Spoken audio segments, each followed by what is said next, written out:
as him, he, no? So doon na siya pronoun nga or masculinity or meaning persona. No, yun na because it's see him, not neither knoweth him. See? But ye know him, no?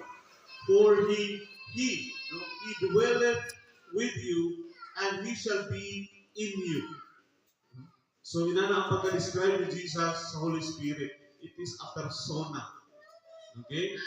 No, buto na kayo ko sa inyo nga kani siya is doktrina din, no? Sa Holy Spirit na nagsuporta, no? Na ang atong triune God, no, is working diyan sa itong kinabuhi as a person. No? Now, kung sa inyo niya, ang persona or ang Holy Spirit dwelleth in us